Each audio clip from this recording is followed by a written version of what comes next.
Hello friends, today we are going to start NCERT textbook of science class 8 chapter 6 combustion and flame का part 2. If you like the video then please press the like button and subscribe the channel. So let's start combustion and flame का part 2.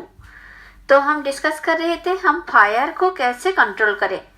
Fire को control करने के लिए तो ऐसे हमने बहुत से उपाय पढ़े. फिर एक फायर एक्सटिंग्विशर है, उसका पीछे क्या राज है, वो कौन सा प्रिंसिपल पे काम करता है, आइए देखते हैं. ये है एक फायर एक्सटिंग्विशर. तो फायर एक्सटिंग्विशर किसे कहेंगे? जो फायर को एक्सटिंग्विश करेगा यानी कि बुझा देगा, वो है फायर एक्सटिंग्विशर. ऐसे अगर कहीं पर छोटा छोटा आग लग जाता है तो फिर हम क्या करते हैं, उसके ऊपर पानी ही डालते हैं. तो फिर the most common fire extinguisher is water. But water works only when things like wood and paper are on fire. पर ये वाटर हमको काम का आता है आग बुझाने का तब भी जब किसी वुड या पेपर जल रहा होता है. If electrical equipments is on fire, water में conduct electricity and harm those trying to douse the fire. पर अगर इलेक्ट्रिकल इक्विपमेंट जल रहा है, इलेक्ट्रिक शॉक की वजह से, अगर लाइन की गड़बड़ की वजह से अगर आग पकड़ा है, तो फिर ऐसे में हमको जो बुझा रहा है उसको हानि पहुंच जाएगा अगर हम वाटर से आग बुझाने की कोशिश करें. तो the water is not suitable for fires involving oil and petrol. वैसे ही अगर ऑयल या पेट्रोल जल रहा है तो फिर उसी जगह भी water is not suitable. Water बिल्कुल ही आप यूज नहीं कर सकते, काम का नहीं आता. क्यों? क्योंकि do you recall that water is heavier than oil. Water oil से हेवी होता है. So it sinks below the oil and oil keeps burning on the top. जब हम पानी डालेंगे तो फिर ऊपर ऊपर ऑयल रह जाएगा और जलता रहेगा, और पानी देने से वो नीचे चला जाएगा तो कोई काम का नहीं आएगा.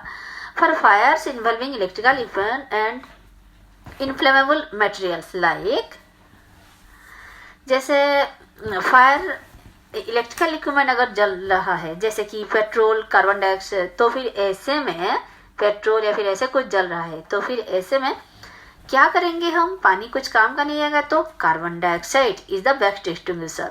तो हम कार्बन डाइऑक्साइड यूज करेंगे. कार्बन डाइऑक्साइड हमें कैसे मदद करता है, आइए देखते हैं. Carbon dioxide being heavier than oxygen covers the fire like a blanket. वो जो है ऑक्सीजन से हेवियर होता है, तो फिर इसीलिए फायर को ब्लैंकेट की तरह ढक देता है उसके पास, और ऑक्सीजन को पहुंचने ही नहीं देता. तो फिर ऑक्सीजन नहीं मिलेगा तो वो चीज जलेगा कैसे. Since the contact between the fuel and most cases oxygen is cut off, the fire is controlled. क्योंकि वो जो चीज जल रहा है उसके और ऑक्सीजन का कांटेक्ट नहीं हो पाता, क्योंकि बीच में कार्बन डाइऑक्साइड आ जाता है, इसीलिए फायर और जल नहीं पाता, आखिर में बुझ ही जाता है. The fire is control. The added advantage of carbon dioxide is that in most cases it doesn't harm the electrical equipment. और कार्बन डाइऑक्साइड से बुझाने से हमारा और एक सुविधा क्या है कि वो इलेक्ट्रिकल इक्विपमेंट को हानि पहुंचाए बिना आग को बुझाता है. How do we get the supply of carbon dioxide. तो ये कार्बन डाइऑक्साइड का सप्लाई हमें कहाँ से मिलेगा, कैसे हम इसका सप्लाई कर पाएंगे. पानी है तो हम नल खोले फिर पानी आ गया पाइप से, पर कार्बन डाइऑक्साइड हमें इंस्टेंटली कहाँ से मिलेगा. It can be stored at high pressure as a liquid in cylinder. इसको हम सिलेंडर में हाई प्रेशर में भर के रख पाएंगे. तो जैसे हमारे एलपीजी हमको सिलेंडर में आता है, ऐसे ही रख पाएंगे. In what form is the LPG stored in cylinder. जैसे सिलेंडर में एलपीजी, ऐसे ही हम हाई प्रेशर में कार्बन डाइऑक्साइड को भी रख पाएंगे. When release from the cylinder, जब उसको सिलेंडर से हम रिलीज करेंगे तो carbon dioxide expand enormously in volume and cools down. तो फिर ये बहुत ही विस्तृत हो जाता है, उसका फैल जाता है और उसका वॉल्यूम बहुत बढ़ जाता है, और ये ठंडक भी पहुंच जाता है. So it not only forms a blanket around the fire, it also brings down the temperature of the fuel. तो फिर सिर्फ ब्लैंकेट की तरह वो जो चीज जल रहा है उसके चारों ओर ढक ही नहीं देता, बल्कि उसका टेम्परेचर भी डाउन कर देता है. अगर इग्निशन टेम्परेचर डाउन हो जाएगा तो फिर वो आगे जलेगा ही नहीं. That is why it is an excellent fire extinguisher. इसी हिसाब से तो ये बहुत अच्छा फायर एक्सटिंग्विशर है. फायर एक्सटिंग्विशर मतलब अग्निशामक, अग्नि बुझाने वाला. तो another way to get carbon dioxide is to release a lot of dry powder of chemicals like sodium bicarbonate or potassium bicarbonate. और भी है पोटेशियम बाइकार्बोनेट हुआ या फिर सोडियम बाइकार्बोनेट. इसको ड्राई पाउडर को अगर हम रिलीज करेंगे तो उसी से कार्बन डाइऑक्साइड निकलने लगा। Near the fire this chemicals give of carbon dioxide. तो फिर फायर के पास ये कार्बन डाइऑक्साइड छोड़ने लगते हैं। इसी हिसाब से ये फायर एक्सटिंग्विशर जो है ये काम करता है। अब देखिए हम इसको देखे हैं अपार्टमेंट्स में, ऑफिस में ये ऐसे टंगा हुआ रहता है, तो फिर इसका इतना महत्वपूर्ण काम होता है। अब देखते हैं टाइप्स ऑफ कंबस्शन। ये जो दहन है विभिन्न प्रकार का, कितना टाइप्स होता है इसका। ब्रिंग ए बर्निंग मैस्टिक और a gas lighter near a gas stove in the kitchen. Kitchen में आप एक बर्निंग मैस्टिक लाइए या फिर गैस लाइटर लाइए। Turn on the knob of the gas stove. Gas stove का नॉब खोलिए। What do you observe? Gas निकलने लगेगा और जैसे ही हम लाइटर उसमें दबा देंगे तो तुरंत वो आग पकड़ लेगा, यानी कि हमारा चूल्हा जलने लगेगा। We find that the gas burns repeatedly and produces heat and light. तो फिर इससे हमें हीट और लाइट भी मिलता है जब गैस जलता है। Such combustion is known as rapid combustion. तो फिर इसी को हम बोलेंगे रैपिड, यानी कि तुरंत जो हो जाता है उसको रैपिड बोलते हैं, rapid combustion. There are substances like phosphorus which burns in air at room temperature. ऐसे ही फास्फोरस है जो कि रूम टेम्परेचर में ही जलने लगता है। The type of combustion in which a material suddenly burst into flames without the application of any apparent cause is called spontaneous, यानी कि स्पॉन्टेनियस कम्बशन। तो फिर जिस कम्बशन के लिए जो सडनली वो बर्स्ट कर जाता है, फट जाता है जैसे बम करके, और without the application of any apparent cause, कुछ उसके लिए हमको ज़्यादा ट्राई करना नहीं पड़ता, और उसको बोलते हैं स्पॉन्टेनियस कम्बशन। तो फिर ये स्पॉन्टेनियस कम्बशन क्या है? स्पॉन्टेनियस कम्बशन जो है of coal dust has resulted in many disastrous fires in coal mines। ये स्पॉन्टेनियस कम्बशन की वजह से कोल माइंस में हमको आग लग जाता है। तो spontaneous forest fires are sometimes due to the heat of the sun due to lightning strike. तो स्पॉन्टेनियस मतलब अचानक से हो जाना और बहुत जोर से हो जाना, वो है स्पॉन्टेनियस। तो फिर ऐसे ही एक तो कोल माइंस में होता है और दूसरा होता है फॉरेस्ट फायर जब पकड़ लेता है तो दिन में बहुत सन का हीट बहुत जोर होने के कारण वो पहले सूखी ग्रास में लग जाता है, उसी से पूरा फॉरेस्ट में फायर लग जाता है। However most forest fires are due to the carelessness of human beings. बहुत से टाइम जब ह्यूमन बींग से भी ये होता है। कैसे? It is important to remember that the camp fires में be must be completely extinguished before leaving a forest after a picnic और ए विजिट। हम ग्रुप में पीपल जाते हैं और फॉरेस्ट में पिकनिक मना के आते हैं, आने के बाद वो जो चूल्हा जलाए हुए रखते हैं उसको पूरी तरह बुझाते नहीं, उसमें थोड़ा सा आग बचा हुआ रहता है कभी कभी। तो फिर उसी में सूखी पत्ती अगर गिर जाए तो फिर सूखी पत्ती को भी आग लग जाता है, और एक पत्ती से दो पत्ती ऐसे हो के पास वाला उसी से भी फॉरेस्ट फायर फैलने का चांसेस रहता है। तो बी केयरफुल। अगले बार अगर हम आप पिकनिक पे जाएंगे तो जरूरी बुझा के आएंगे, क्योंकि आपको इसके अंजाम के बारे में पता चल गया है। Very good. We generally have fireworks on festival days. When a cracker is ignited a sudden reaction takes place with the evolution of heat, light and sound. तो फिर आप पटाखा फोड़ते हैं ज़्यादातर दिवाली के दिन, पर जरूरी नहीं दिवाली के दिन, न्यू ईयर के दिन, और भी ऐसे हमारे कुछ फेस्टिवल्स में आप रात को खुशी मनाने के लिए पटाखा फोड़ने लगते हैं। उससे आपको क्या क्या मिलता है? हीट, लाइट और साउंड, ये तीनों का आप मजा लेते हैं। A large amount of gas formed in the reaction is liberated. Such a liberation is called explosion. पर उसी के साथ क्या भी होता है, उसका consequences आपको पता है। उसके साथ साथ गैस फॉर्म होता है, और ये गैस ऐसे रिएक्शन को बोलते हैं कि एक्सप्लोजन। तो explosion can also take place if pressure is applied on the cracker. तो ये क्रैकर में हम प्रेशर अप्लाई करने से भी एक्सप्लोजन हो जाता है। एक्सप्लोजन, विस्फोरण जिसे बोलते हैं। तो फ्लेम, आइए देखते हैं फ्लेम कितने प्रकार की है, कहाँ का उसका लेयर्स क्या क्या है। Observe an LPG flame. एक एलपीजी फ्लेम को आप थोड़ा अच्छी तरह देखिए, गौर से देखिए। Can you tell the colour of the flame? Exactly आप बता पाएंगे कि ये फ्लेम कौन सा कलर की है?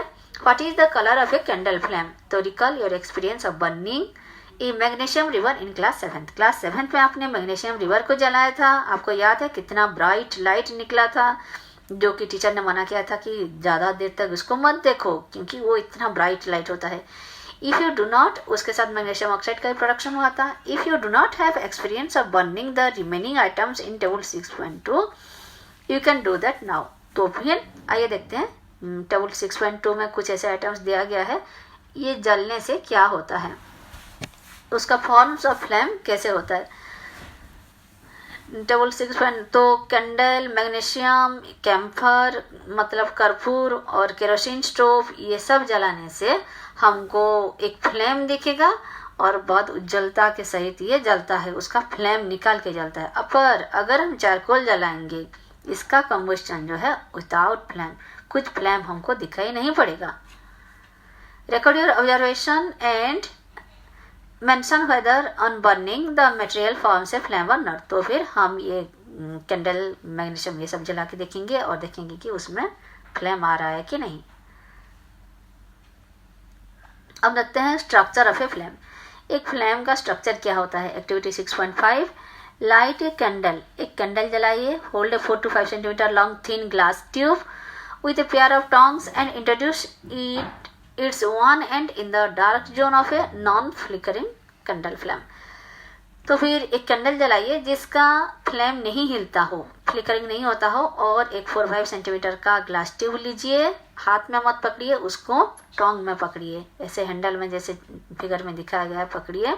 तो उसका एक साइड आप फ्लेम में दिखाइए। तो क्या होगा, bring a lighted match stick near other and of the glass tube, और अदर साइड में जैसे ये दिखाया गया है, अदर साइड में एक मैच स्टिक से जलाइए। Do you see a flame caught at this end of the glass tube after a while. क्या अलग एंड में भी आपको थोड़ा सा फ्लेम जैसे दिखाई देने पड़ेगा, क्यों ऐसा होगा।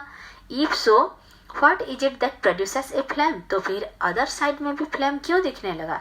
Notice that the wax near the heated wick melts quickly. अब देखिए यहाँ पर कैसे ये फ्लेम जल रहा है। तो फिर क्या हो रहा है, इसमें जो वैक्स है वो धीरे धीरे मेल्ट हो रहा है। तो notice the wax near the, जो कि विक के पास है वो वाला जल्दी जल्दी मेल्ट हो रहा है in comparison to the distant place. The substance which vapour. तो फ्लेम क्यों होता है, फ्लेम जो है वो क्यों प्रोड्यूस होता है। The substances which vaporise during burning it gives flames.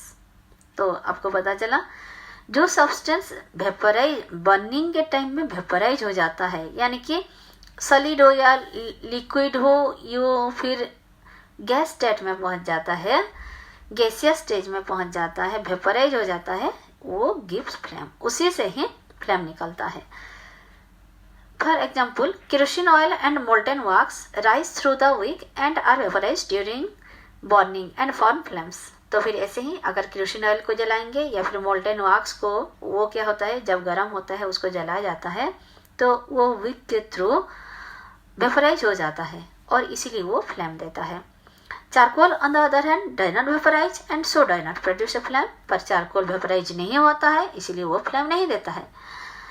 In activity 6.5, could the vapors of wax coming out of the glass tube be the cause of the flame produced। तो फिर इसी glass tube में आपको क्यों flame दिखाई दिया था, क्योंकि कुछ वैक्स वो ट्यूब में भी आ गया है। तो फिर इसीलिए वो वैक्स वेपराइज होने के कारण फ्लेम हो रहा है। When the candle flame is steady, जब ये कैंडल फ्लेम नहीं, फ्लिकरिंग नहीं हो रहा है और स्थिर हो गया है, introduce a clean glass plate और slide into the luminous zone of the flame. तो फिर उसके ऊपर एक ग्लास प्लेट लेके, जहाँ वो जल रहा है, तेज आंख से जल रहा है, ब्राइट लाइट दिख रहा है, उसी लुमिनस जोन में एक फ्लेम, एक ग्लास प्लेट या फिर ग्लास स्लाइड लेकर जाइए और उसको कुछ ही देर वहाँ पर fold it there with a pair of tongs. एक पेयर ऑफ टोंग लेके, यानी कि एक चिमटी में ऐसे लेके आप उसको पकड़ के रखिए। आपने क्या देखा, देख रहे हैं ना, कैसे ब्लैकी रिंग, जैसे सेकंड में दिख रहा है ब्लैकी रिंग आ रहा है। तो for about 10 seconds then remove it. What do you observe. तो ऐसे करने के बाद आप फिर निकाल दीजिए। आपने क्या देखा, a circular Blackie ring is formed on the glass plate और स्लाइड। तो फिर उसमें एक गोल गोल होके एक ब्लैकी रिंग आ जाएगा डार्क कलर का, ब्लैक कलर का, वो तो फिर ऐसा क्यों होता है? It indicates the deposition of unburned carbon particles present in the luminous zone of the flame. ये जो ब्लैकिश रिंग ये सूचाता है, दर्शाता है कि अनबर्न्ड कार्बन पार्टिकल्स जो कि लुमिनस जोन में है वो वहाँ पर डिपोजिटेड हो गया है, आकर जमा हो गया है, इसीलिए वो ब्लैकिश रिंग है। तो ब्लैकिश रिंग कुछ और नहीं, वो अनबर्न्ड कार्बन पार्टिकल ही है, और जो कि यही कार्बन पार्टिकल रहता है लुमिनस जोन में। Hold a thin long copper wire just inside the non-luminous zone जो flame for about 30 seconds।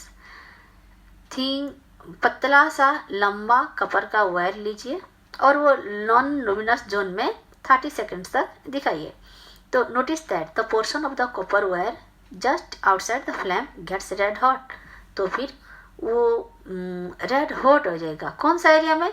Luminous zone की जस्ट आउटसाइड पोर्शन में वो रेड हॉट हो जाएगा। तो फिर ऐसा क्यों होता है? अरे लुमिनस जोन तो ज़्यादा ब्राइट दिख रहा है, वहाँ पर अगर रेड होना था तो वहाँ पे रेड हो जाता, उसके जस्ट बाहर के इलाका में ऐसा क्यों हुआ है? It indicates that the non luminous zone of the flame has ये यही सूचाता है, दर्शाता है कि जो नॉन लुमिनस जोन है उसका टेम्परेचर सबसे ज़्यादा है। In fact this part of the flame is the hottest part. आप देख रहे हैं फ्लेम में कैसे दिख रहा है कि जो नॉन लुमिनस पार्ट है यानी कि बीच वाला येलो पोर्शन है, उसी के बाहरी ओर जो सबसे आउटर मोस्ट पार्ट है वो ही हॉटेस्ट पार्ट है। Outer zone of complete combustion लिखा है ना, जो ब्लू कलर का है, तो फिर वो उसका हॉटेस्ट पार्ट है।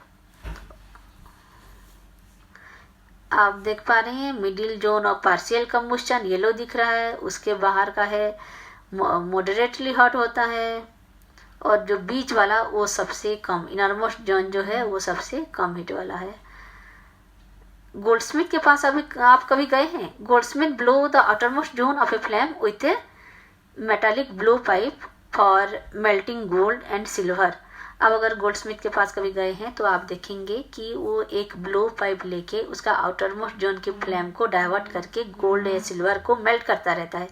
Why do you use the outer most zone of the flame? अब आपको पता चला कि वो आउटर मोस्ट जोन को क्यों यूज करता है, क्योंकि आउटर मोस्ट जोन का हीट सबसे ज़्यादा होता है, इसीलिए वो उसके हैं, तो फिर उसका काम उसी में ही बनेगा, इसीलिए वो आउटर मोस्ट पार्ट को ही डाइवर्ट करता है ब्लो पाइप के जरिए। What is a fuel? ये फ्यूल क्या है? आप याद कीजिए, recall that the sources of heat energy for domestic and industrial purposes are mainly wood, charcoal, petrol, kerosene etcetera. तो हमारे डोमेस्टिक या फिर इंडस्ट्रियल पर्पजेस के लिए हम हीट एनर्जी कहाँ से पाते हैं? हम वुड, चारकोल, पेट्रोल, केरोसिन से ही पाते हैं। तो these substances are called fuels. उसी सब्सटेंस को फ्यूल बोलते हैं, और उसका एग्जाम्पल है वुड, चारकोल, पेट्रोल, केरोसिन। ये फ्यूल का कुछ प्रॉपर्टी होना चाहिए जिससे हम इसको फ्यूल माने। तो फिर ऐसे इसका पांच प्रॉपर्टी है मेनली। तो a good fuel is one which is readily available होना चाहिए, ये चीप होना चाहिए, और ये जब जले बर्न्स इजीली इन एयर एट ए मॉडरेट रेट। तो फिर ये मॉडरेट रेट में एयर में अच्छी तरह बर्न होना चाहिए, और ये लार्ज अमाउंट ऑफ हीट देना चाहिए। और 5 नंबर है, it does not leave behind any undesirable substances. वो जलने के बाद कुछ अनडिजायरेबल सब्सटेंसेस जैसे कुछ पॉइजनस गैस हुआ, ऐसे कुछ नहीं छोड़ना चाहिए। तो देयर इज प्रोबेबली ये 5 प्रॉपर्टी है अच्छा फ्यूल की, पर ऐसा नहीं कि there is probably no fuel that could be considered as an ideal fuel. Ideal fuel के हिसाब से ऐसे कुछ पर्टिकुलर नहीं है। We should look for a fuel which fulfills most of the requirements for a particular use. तो fuels differ in their cost. Some fuel are cheaper than others. Fuel का cost अलग अलग होता है, सबका समान नहीं होता। अगर आप फॉरेस्ट के पास रह रहे हैं तो आपको वुड जो है वो कम दाम को मिल जाएगा। तो make a list of fuel similar to you, group them as solid, liquid and gaseous fuel as in table 6.3. तो ये फ्यूल जो है सॉलिड हो सकता है, लिक्विड हो सकता है, या फिर गैस भी हो सकता है। उसका हम टेबल 6.3 में एक लिस्ट बनाएंगे। आज देखते हैं फ्यूल एफिशिएंसी। फ्यूल एफिशिएंसी से मतलब कौन सा फ्यूल का कितना ताकत है, कौन सा फ्यूल कितना ताकतवर है, इसका एक सही नाप होना चाहिए। कैसे हमें पता चले? वो नाप देख के कि ये ज़्यादा शक्तिशाली है और इसमें से कम एफिशिएंसी निकलेगा। तो फिर आइए बढ़ते हैं। Suppose you are asked to boil a given quantity of water using cow dung, coal and LPG as fuel. आपको पानी गर्म करने के लिए क्या आ गया? एक बार काउ डंग यूज किया आपने, एक बार एलपीजी और एक बार कोल। तो फिर कौन सा फ्यूल यूज करने से आपका जल्दी काम बॉयल हो गया है वाटर? तो फिर which fuel would you prefer? Give your reason. You may take the help of your parents. Do these three fuel produce the same amount of heat? क्या आपको तीनों को अलग अलग जलाए, तीनों में क्या आपको समान हीट मिलता है? नहीं मिलता होगा। तो the amount of heat energy produced on complete combustion of 1 kg of fuel is called its caloric value. तो इसके लिए हमें इसका कैलोरिक वैल्यू जाना पड़ेगा कि कौन सा कितना एफिशिएंट है। कैलोरिक वैल्यू क्या है? 1 kg फ्यूल को हम कंप्लीट बर्न करेंगे तो इसमें जितना हीट एनर्जी निकलेगा वो होता है उसका कैलोरिक वैल्यू। अगले पेज में इसका एक लिस्ट दिया गया है। The caloric value of a fuel is expressed in a unit called kilojoule पर केजी। तो फिर इसको किलोजूल पर केजी में नापा जाता है। तो calorie value of some fuels are given in table 6.4। Table 6.4 में अच्छी तरह दिया गया है कि जैसे हम देखते हैं काउ डंग का कैलोरिक वैल्यू है 6000 to 8000, ऊट का है 17000 to 22000, कोल का 25000 to 33000। ऐसे हम देखें तो हाइड्रोजन का सबसे ज़्यादा 150,000 है। तो इससे हमें पता चल गया कौन सा कितना एफिशिएंट है। Burning of fuel leads to harmful products. The increasing fuel consumption has harmful effects on the environment. जितना हम ज़्यादा फ्यूल यूज करेंगे एनवायरनमेंट के ऊपर इतना हार्मफुल इफेक्ट उसका होगा, हानिकारक इफेक्ट। इसलिए हम कम से कम यूज करना चाहिए। तो carbon fuel like wood, coal, petroleum release onward carbon particles. तो फिर अगर हम वुड, कोल, पेट्रोलियम ये सबको अगर बर्न करेंगे तो उसमें से ऑनबर्न कार्बन पार्टिकल्स निकलता है जो कि बहुत डेंजरस होता है। आइए टेबल में क्या कहता है देख लेते हैं। For centuries wood was used as domestic and industrial fuel but now it has been replaced by coal and other fuels like LPG. बरसों से 100 बरस से लेकर वुड को ही डोमेस्टिक और इंडस्ट्रियल फ्यूल हिसाब से यूज किया जाता था, पर आजकल इसके जगह हम यूज कर रहे हैं कोल और एलपीजी। तो in many rural parts of our country people still use wood as a fuel because of its easily availability and low cost.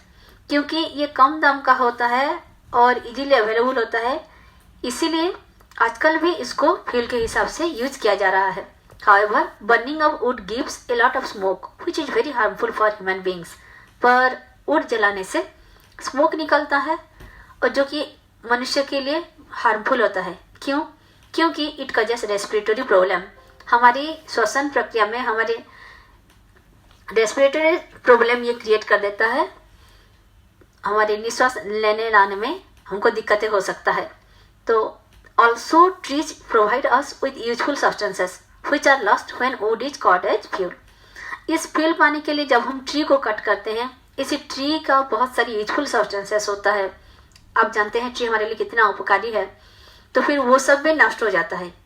और moreover cutting of trees leads to deforestation. आप जानते हैं हम ज़्यादा tree कटने लगेंगे तो deforestation, जो कि अच्छी बात नहीं है, which is quite harmful to the environment.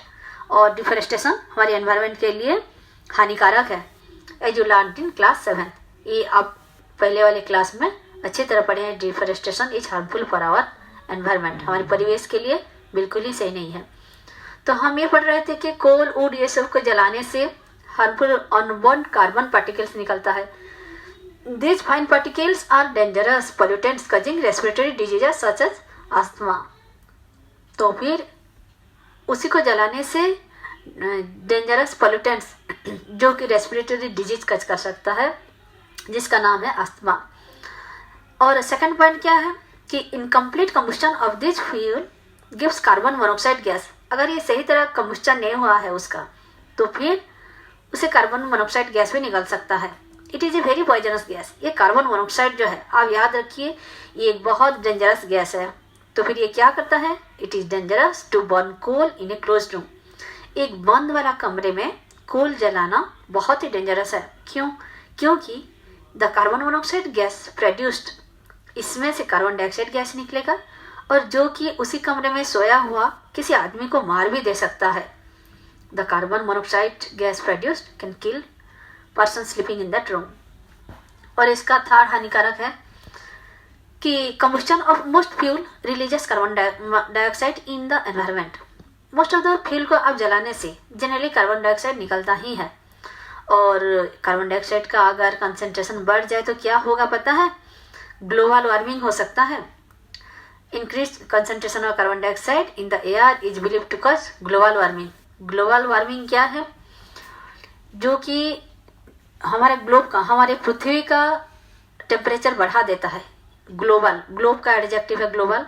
Global warming में पूरा विश्व का टेम्परेचर बढ़ जाना और एटमॉस्फेयर में उसका बढ़ जाता है। This results among other things in the melting. तो उसी ग्लोबल वार्मिंग हो जाने से इसका साइड इफेक्ट्स क्या होगा? पोलर रीजन में जो ग्लेशियर है वो मेल्टिंग करने लगेगा और वो मेल्ट करके सी लेवल को आ जाए, सी लेवल को ऐड करेगा। सी के पानी का लेवल बढ़ जाएगा। सी का लेवल का पानी बढ़ जाएगा तो फिर पास में जो कोस्टल एरिया में रहते हैं लोग, वो सब लो लाइंग एरिया सारे परमानेंटली सबमर्ज अंडर वाटर हो जाएगा, पानी में डूब जाएगा। तो फिर ग्लोबल वार्मिंग का इतना साइड इफेक्ट्स है। Burning of coal and diesel releases sulphur dioxide gas. Coal या फिर डीजल जलाने से सल्फर डाइऑक्साइड गैस निकलता है। It is an extremely suffocating and corrosive gas. ये सल्फर डाइऑक्साइड जो है ये हमको सांस लेने लाने में बहुत दिक्कतें करता है, हमारे रेस्पिरेटरी सिस्टम को इफेक्ट करता है। More over petrol engine gives off gaseous oxide of nitrogen.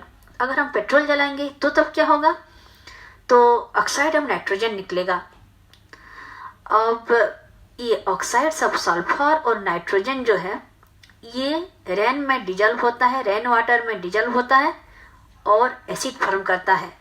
और ऐसे वाले बारिश को एसिड रेन कहते हैं।